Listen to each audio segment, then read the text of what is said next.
It was day 17. My house was currently only a first floor, and a still under construction first floor at that. I was also down to 5 hearts, but I had a plan to change both of those things this week. However, like any responsible adult, I first had to take care of some chores.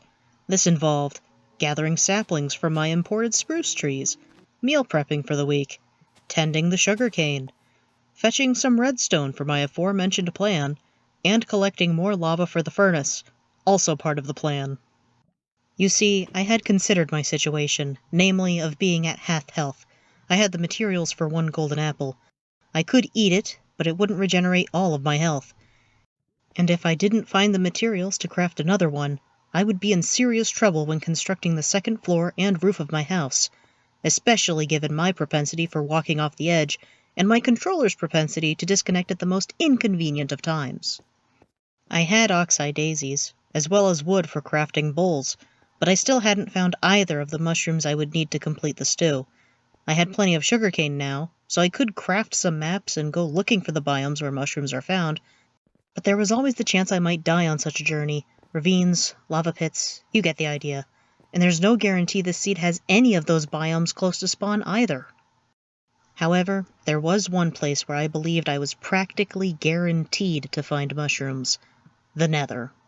This, of course, would have its own dangers. My portal might spawn right next to a lava flow, or be surrounded by unsupported gravel above the lava sea, or be surrounded by magma blocks, which could be lethal if my controller disconnected before I could crouch.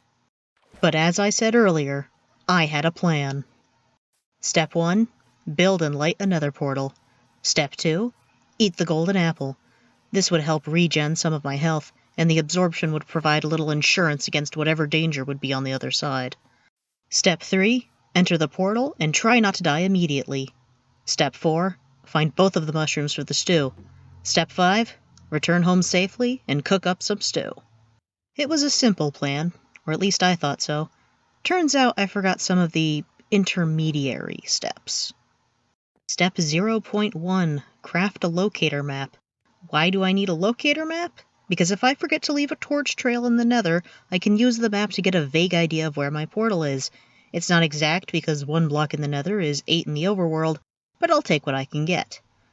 I usually like to make regular maps of my house just to hang on the wall, but it seems like they always end up being on the edge of the map section, so I have to find a place to hang 2 maps.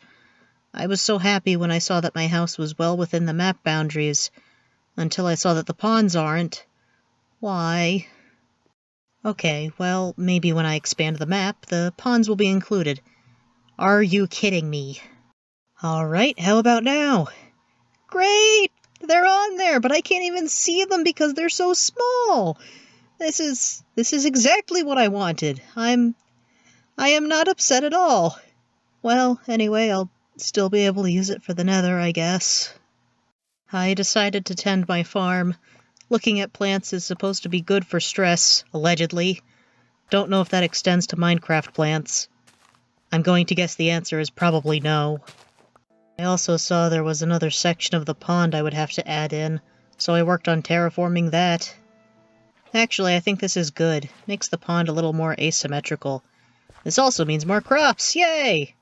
Next morning, it was time for step 0.2, gather the obsidian for the nether portal.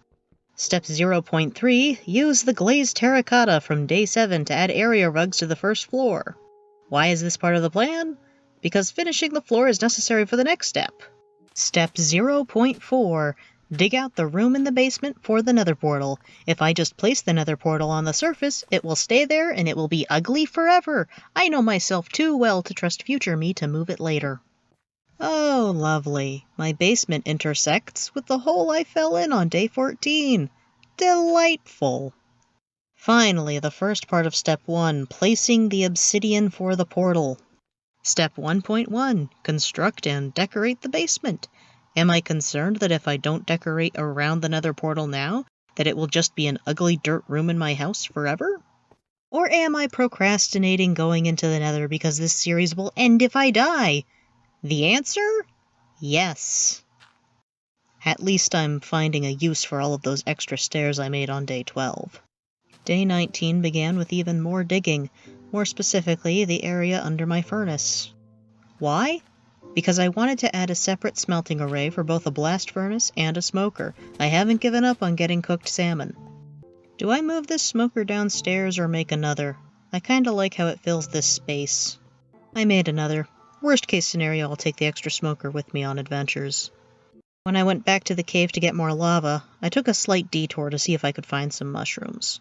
It would be pretty silly if I went all the way to the Nether if there were mushrooms not far from the path I used in the cave. I didn't find any, though I did get more iron. I also tried to close in the rest of the first floor a little more. Perhaps I am procrastinating death too much.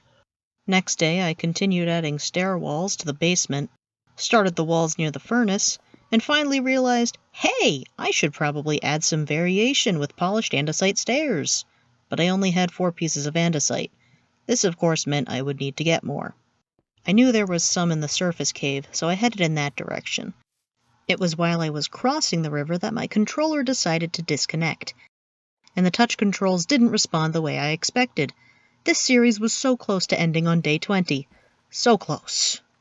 I think the controller battery was a little low, so that may have had something to do with it. From now on, I might make sure it's fully charged before I start recording, just in case. With over a stack of andesite and some more granite for the chimney wall, I braved the river once more and headed home. I temporarily moved the stone cutter to the basement and incorporated the andesite. On day 21, I finished adding the stone walls for the basement. The basement was far from complete, though. And I just realized I didn't use andesite outside on the foundation, so I'll still have extra stone bricks when I mix in the andesite there.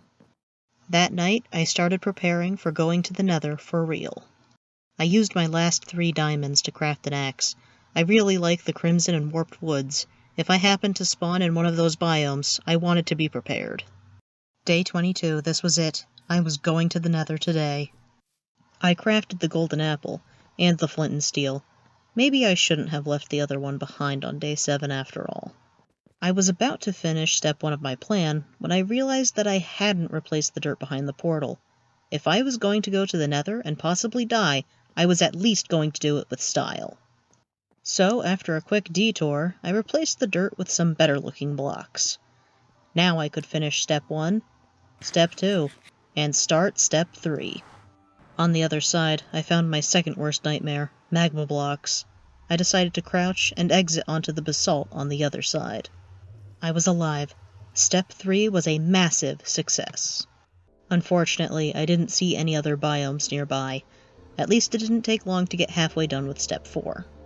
I would only need 1 mushroom of each type to start my farm, so I only took the one that had already popped off during generation, and continued my search for fungi.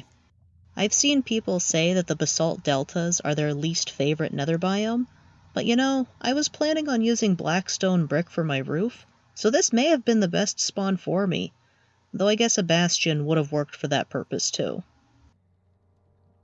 And just like that, step 4 was complete. Oddly enough, this group of mushrooms also had one that had popped off during generation. It's like it was meant to be.